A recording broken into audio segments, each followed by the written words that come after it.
안녕하세요. 오늘 우리가 함께 파헤쳐볼 주제, 어쩌면 세상에서 가장 작고 단순해 보이는 것, 바로 점입니다.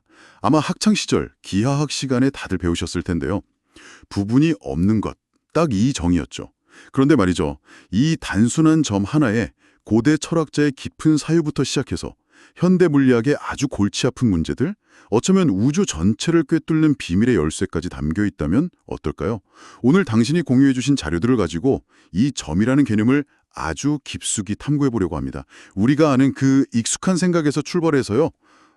현대 과학이 왜 이 점 때문에 공경에 처했는지, 그리고 점은 크기가 있다는 정말 혁명적일 수도 있는 새로운 주장, 또 그 놀라운 계산 과정은 뭔지, 나아가 이게 우리 세계관을 어떻게 뒤흔들 수 있는지까지 한번 따라가 보겠습니다. 자, 그럼 시작해 볼까요? 우리가 학교에서 배운 점은 그냥 위치잖아요. 그렇죠? 크기는 없고.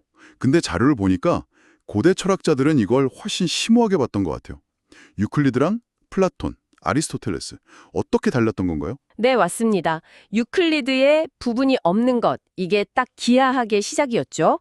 위치만 있고 크기는 없는 아주 순수한 추상적인 개념으로요.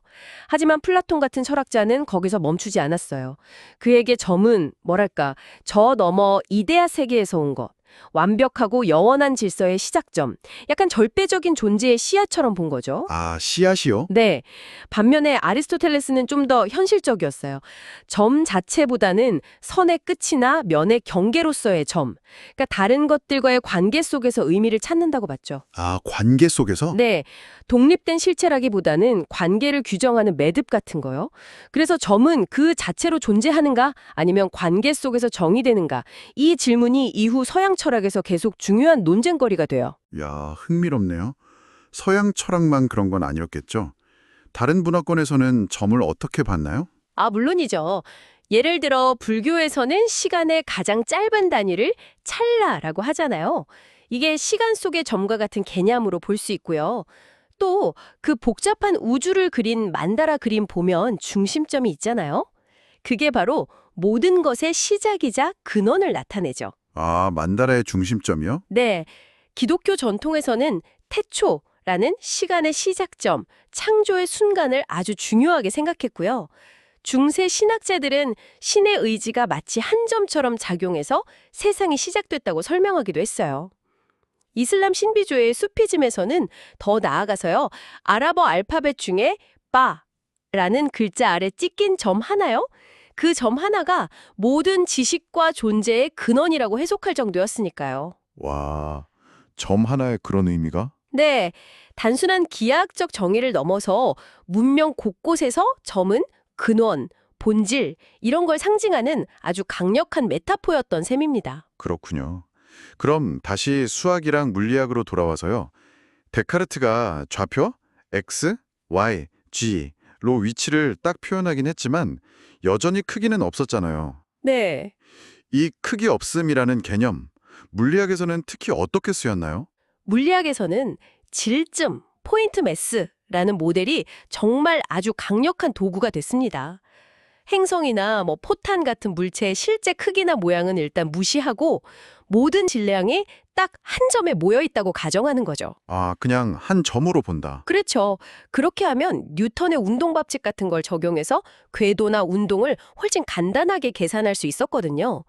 사실 뉴턴역학의 그 눈부신 성공 뒤에는 이 질점 모델의 공이 아주 컸죠. 편했겠네요, 계산하기. 네, 엄청요. 하지만 이 편리함이 나중에는 결국 현대 물리학의 발목을 잡게 됩니다. 아니, 처음에 정말 유용했던 가정이 나중엔 문제가 된다니 좀 아이러니하네요. 이 크기 0이라는 가정이 예를 들어 아주 작은 세계, 나 엄청나게 큰 에너지를 다룰 때 도대체 어떤 문제를 일으킨 거죠? 바로 여기서 현대 물리학의 가장 큰 골칫거리들이 시작됩니다. 예를 들면요. 전자를 크기 없는 점입자로 가정하면 문제가 생겨요. 전자요. 네, 전하를 가진 점 주변에는 전기장이 생기잖아요. 근데 점의 크기가 0이면 그 전자 자신이 만든 전기장과 상호작용하는 에너지, 이걸 자기 에너지라고 하는데 이게 무한대가 돼버려요. 무한대요. 계산이 안 된다는 거잖아요. 그렇죠. 수학적으로 다룰 수가 없게 되는 거예요. 양자 전기 역학, QAD처럼 입자들의 상호작용을 아주 정밀하게 계산하려고 할 때도 비슷한 무한대 값들이 계속 튀어나옵니다. 아, 또 다른 유명한 예가 블랙홀 중심이나 우주가 시작된 빅뱅 순간의 특이점이죠. 엄청난 질량과 에너지가 부피 0인 한 점에 모여 있다고 가정하니까 밀도나 시공간의 휘어짐 같은 물리량이 또 무한대로 치솟아 버리는 거예요. 이론이 현실을 설명하지 못하고 그냥 스스로 붕괴하는 상황에 이른 거죠. 이론이 현실과 안 맞는 거군요. 상식적으로 현실에 무한대라는 게 있을 리 없잖아요. 그럼 물리학자들은 이 무한대 문제를 그냥 보고만 있었나요? 뭐 어떻게 해결책은 없었고요? 아주 기발하면서도 사실 좀 논란이 많은 기법이 등장했습니다. 바로 재규격화라는 거예요. 재규격화요? 네. 계산 과정에서 무한대가 딱 나타나면요. 일단 그 무한대를 어떤 수학적인 절차를 통해 슬쩍 옆으로 치워놓고 대신 실험을 통해 실제로 측정한 유한한 값, 예를 들면 전자의 질량이나 전하 같은 값을 사용해서 최종 결과를 얻는 방식이에요. 잠시만요. 그게 가능한가요? 무한대를 그냥 치워버리고요? 네, 뭐랄까 수학적으로 잘 포장해서 그렇게 하는 거죠. 근데 이게 놀랍도록 성공적이었어요. 재교격화를 사용한 양자 전기역학 QED는요. 입자의 자기 모멘트 같은 값을 소수점 이하 10자리 이상까지 정확하게 예측해냈거든요. 와, 10자리 이상이요? 네. 역사상 가장 성공적인 과학 이론 중 하나로 꼽힐 정도죠. 그렇게 정확하다면 문제가 완전히 해결된 거 아닌가요? 예측은 정말 기가 막히게 잘 맞았죠. 하지만 많은 물리학자들이 계속 찜찜함을 느꼈어요. 이건 뭐랄까 근본적인 문제를 해결한 게 아니라 그냥 보기 싫은 부분을 가려놓은 땜질 처방 같다는 비판이 끊이지 않았거든요. 아, 땜질 처방. 네. 무한대라는 이상한 결과가 왜 나왔는지 그 뿌리를 파헤친 게 아니라 그냥 실험값에 맞춰서 결과를 살짝 조작한 거 아니냐. 이런 의구심이죠. 이 기법 개발에 기여했던 리처드 파인만조차도 어릴 때 이런 식으로 수학 문제 풀었으면 선생님한테 혼났다. 이렇게 농담 반 진담 반으로 말할 정도였으니까요. 하하, 파인만드요. 네, 결국 문제의 근원, 그러니까 2000년 넘게 물리학의 기초였던 유클리드의 그 정의, 점은 크기가 없다는 바로 그 정의 자체를 건드리지 못했기 때문에 이건 미봉책일 수밖에 없었다는 거죠. 와, 2000년 된 정의가 현대 물리학의 발목을 잡고 있었다니 정말 놀랍네요.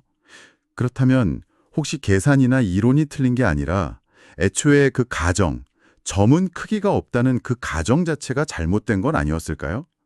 만약에 점이 정말로 아주 작더라도 크기를 가지고 있다면 어떨까요? 바로 그 지점에서 당신이 공유해 주신 자료의 핵심 주장이 나오는 겁니다. 기존의 정의를 버리고 새로운 정의, 즉 점은 0이 아닌 최소한의 크기를 가진 단위다. 이렇게 봐야 한다는 거죠. 점이 최소 크기를 가진 단위다. 네. 이 새로운 관점에서 보면 점은 더 이상 그냥 텅 빈 추상적인 위치가 아니라 무한한 잠재력을 품은 어떤 실제적인 존재가 되는 거예요. 자료에서는 이걸 심지어 블랙홀의 씨앗 같은 슈도 블랙홀. 슈도 블랙홀이요? 네. 크기는 정말 극도로 작지만 그 안에 엄청난 에너지나 정보가 압축되어 있을 수 있는 그런 물리적인 실체로서의 점을 상상하는 거죠. 점이 블랙홀의 씨앗일 수도 있다니? 이건 뭐 상상하기조차 어렵네요. 그렇죠. 근데 이 개념이 중요한 이유가 있어요. 그동안 완전히 분리되어 있다고 생각했던 미시세계, 즉 양자여착의 세계와 거시세계, 그러니까 일반 상대성 이론이나 블랙홀 같은 세계를 이 점이라는 가장 근본적인 단위에서 연결할 수 있는 가능성을 열어주기 때문이에요. 아, 미시와 거시를 연결한다? 네. 사실 19세기 수학자 리만도 공면 기하학을 연구하면서 비슷한 아이디어를 제시한 적이 있어요.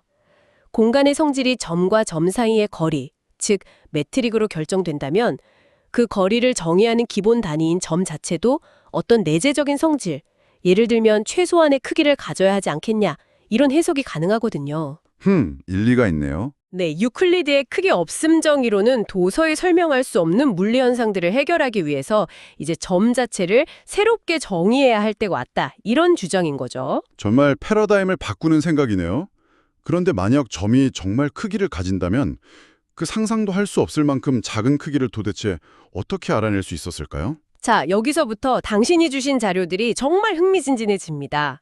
자료에 따르면 이 계산은 원 파라미터 솔루션 이론이라는 아주 독창적인 이론적 틀, 그리고 이걸 구현하기 위한 AI 버킹엄 머신이라는 강력한 계산 도구를 통해서 이루어졌다고 해요. 원 파라미터 솔루션 이론이랑 AI 버킹엄 머신. 네, 핵심 아이디어는 정말 놀랍게도 우주를 구성하는 모든 기본 요소들 있잖아요. 뭐 기본 입자들의 질량, 자연의 기본 힘, 심지어 우주의 크기까지 이런 것들이 다 개별적으로 존재하는 게 아니라 마치 하나의 거대한 방정식처럼 서로 정밀하게 연결된 통합된 수학적 구조를 이룬다는 거예요. 우주의 모든 기본 요소들이 하나로 연결되어 있다고요? 구체적으로 어떤 것들을 어떻게 연결했다는 건가요? 좀 더 설명해 주실 수 있나요? 네, 이 계산의 바탕에는 몇 가지 핵심적인 개념과 요소들이 있습니다. 첫째는 현재까지 우리가 아는 18개의 기본 입자들이요. 렙톤 6종, 전자, 뮤온, 타우, 그리고 각각의 뉴트리노들, 쿼크 6종, 업, 다운 등 이 입자들의 아주 정밀하게 측정된 질량값들이 필요합니다. 이 질량값들이 단순한 숫자가 아니라 우주 구조의 비밀을 푸는 열쇠라고 보는 거죠. 아, 그 질량값들이요. 네. 둘째는 이 입자들 사이에 작용하는 힘을 매개 하는 입자들, 뭐 광자, WZ 보손, 글루원, 그리고 이론상의 중력자, 또 질량을 부여하는 힉스 입자까지. 이들의 역할도 중요하게 고려됩니다. 그리고 셋째, 이게 가장 독창적인 부분 중 하나인데 질량과 거리를 직접 연결하는 새로운 가설, 질량거리 변환, 신우, 공준이라는 걸 도입했어요. 질량거리 변환. 네. 이 가설은 특정 질량값이 그 자체로 우주의 최소 길이 단위를 정의한다는 거예요.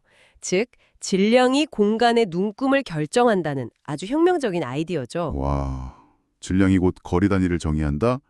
그것만으로도 정말 엄청난 발상이네요. 그렇죠. 그리고 가장 놀라운 발견은 여기서 더 나아갑니다.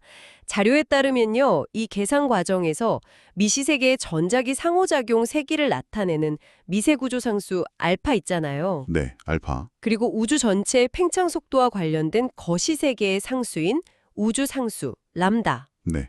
이 둘이 서로 완전히 동떨어진 값이 아니라 바로 이 점의 크기를 매개로 해서 하나의 통합된 수학적 구조 안에서 필연적으로 연결되어 있다는 사실. 이걸 초연결, 수콜 커넥션이라고 부르던데요. 이걸 발견했다는 겁니다. 잠깐만요. 미시세계 상수랑 거시세계 상수가 연결된다고요? 그게 가능하다고요? 네, 그렇다는 거죠. 원자 속 세계의 법칙과 우주 전체의 운명을 결정하는 법칙이 바로 이 가장 근본적인 점에서 만난다는 거예요. 와, 그럼 이 모든 요소들을 어떻게 하나의 계산으로 묶어낸 건가요? 그 과정이 상상 이상으로 복잡했을 것 같은데요. 네, 자료를 보면 이 계산은 단순히 뭐 더하고 빼고 이런 수준이 아니고요. 이 모든 요소들이 아주 복잡하게 얽힌 고차원적인 수식 속에서 마치 정교하게 맞물린 톱니바퀴처럼 딱 하나의 해답을 향해서 수렴하는 그런 구조를 찾는 과정이었다고 해요. 예를 들면 수학에서 어떤 연산을 해도 자기 자신이 되는 걸 항등원이라고 하잖아요. 네, 항등원. 네, 특정 변환을 했을 때 18개의 기본 입자 질량 패턴 자체가 항등원처럼 변하지 않는 그런 숨겨진 대칭성을 발견했고 이걸 통해서 입자들 간의 근본적인 관계와 점의 구조를 파악할 수 있었다고 합니다. 숨겨진 대칭성이요? 네, 최종적으로는 이 모든 관계들이 소수점 이하 30일짜리가 넘는 초정밀도로 일관성을 유지해야만 성립하는 그야말로 다른 어떤 가능성도 허용하지 않는 필연적인 해답이었다고 강조하고 있습니다. 소른 한 자리요? 와... 네, 자료에 따르면 이 결과를 얻기까지 무려 35년이라는 시간이 걸렸다고 하고요. 2025년 5월에 결정적인 돌파구를 찾았다고 하네요. 35년의 연구라니 정말 집념이 대단하네요. 그래서 그 기나긴 계산 끝에 마침내 밝혀낸 점의 크기, 질량, 시간은 구체적으로 어떤 값이었나요? 이제 정말 상상을 초월하는 숫자들이 나올 것 같은데요. 저도 마음의 준비를 단단히 해야겠습니다. 네, 결과로 제시된 값들은 정말 그야말로 경이롭습니다. 먼저 점의 크기, 그러니까 길이는요. 약 1.977 곱하기 10의 마이너스 95제곱미터입니다. 마이너스 95제곱이요? 네, 우리가 보통 이론적인 최소 길이 단위로 이야기하는 플랑크 길이 약 10의 마이너스 35m 있잖아요. 그것과 비교해도 그보다 무려 60자리 수나 더 작아요. 60자리 수. 네, 다음으로 점의 질량은 약 4.108 곱하기 10의 마이너스 134제곱킬로그램입니다. 일 정도로 100자리 수 이상 가볍습니다. 와, 마지막으로 점의 시간 단위는 약 6.595 곱하기 10의 마이너스 104제곱초입니다. 마이너스 104제곱초. 네, 이 역시 최소 시간 단위로 알려진 플랑크 시간, 약 10의 마이너스 44제곱초보다 60자리 수 이상 짧은 시간입니다. 와, 10의 마이너스 95제곱미터라니. 이건 뭐 원자를 우리 태양계만 하다고 상상하고 그 안에 원자핵을 다시 태양계 크기로 축소하고 이거 수십 번 반복해도 도달할 수 있을지 모르겠네요. 그야말로 상상력의 한계를 그냥 넘어서는 스케일인데요. 그렇죠. 인간의 직관으로는 사실상 가늠하기가 불가능한 영역이죠. 이 값들이 의미하는 바는 이게 바로 우주의 절대적인 최소 단위라는 겁니다. 동양 철학에서 말하는 지소문해, 더 이상 안으로 파고들 수 없는 궁극의 자금, 그걸 구체적인 수치로 보여주는 셈이죠. 지소문해. 그리고 더 흥미로운 것은 이 가장 작은 단위가 우주의 가장 큰 규모, 즉 지대무외, 더 이상 바깥이 없는 궁극의 큼과도 연결된다는 점이에요. 가장 작은 것과 가장 큰 것이 연결된다고요? 네, 자료에 따르면 이 점의 크기를 계산하는 과정에서 몬스터 대칭군 같은 아주 거대하고 심오한 수학적 구조를 통해서 우주의 전체 크기, 즉 우주 지평선의 반경까지 일관되게 계산해낼 수 있었다고 합니다. 몬스터 대칭군이요? 네, 그러니까 가장 작은 것과 가장 큰 것이 이 점이라는 단위를 통해서 하나의 통일된 질서 안에 있다는 아주 심오한 통찰을 주는 결과인 거죠. 가장 작은 것과 가장 큰 것이 연결된다. 정말 놀랍네요. 그런데 이 믿기 힘든 작은 숫자들이 당신에게 그리고 우리에게 왜 중요한 걸까요?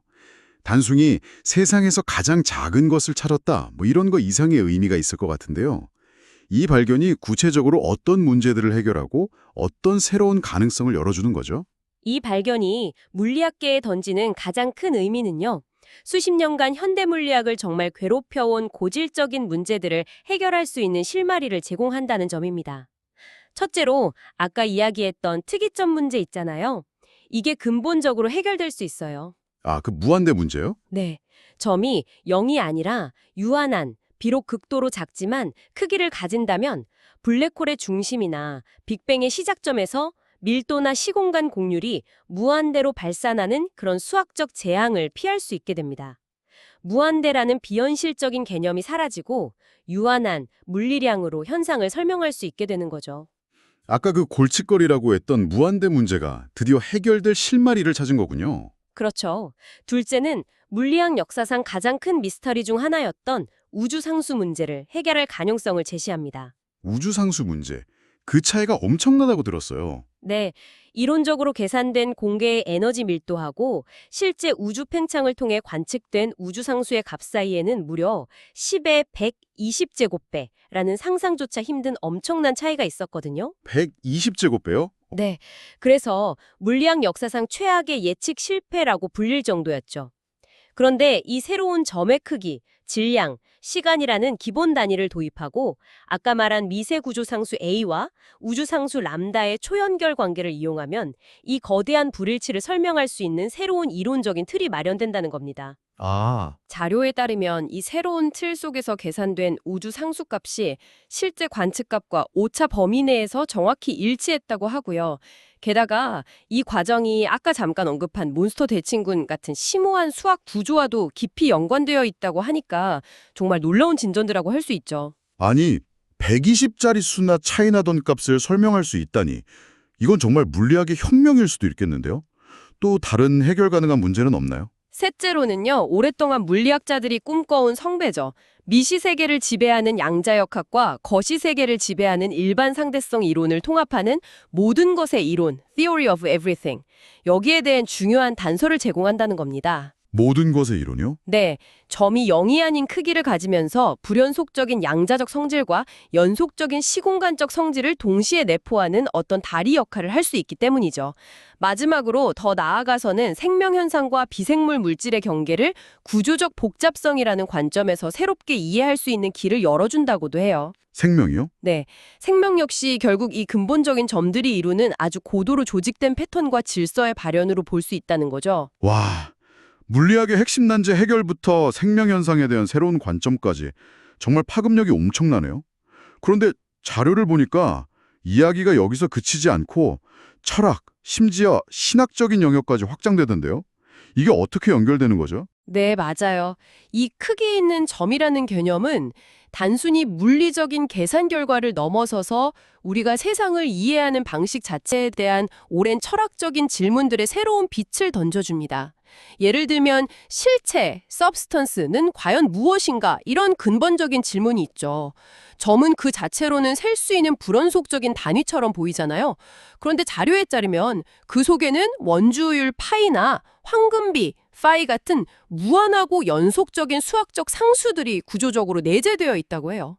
점 안에 파이나 황금비가요? 네, 이게 뭘 의미하냐면 현실 세계가 마치 영화 필름처럼 불연속적인 프레임들로 이루어져 있지만 동시에 부드러운 영상, 연속성으로 인식되고 또 디지털 음악처럼 0과 1의 불연속적인 샘플, 점들이 모여서 아름다운 멜로디, 연속성을 만들어내는 것처럼 불연속성과 연속성이라는 이 두 가지 속성을 동시에 가진다는 양면성을 보여준다는 거죠.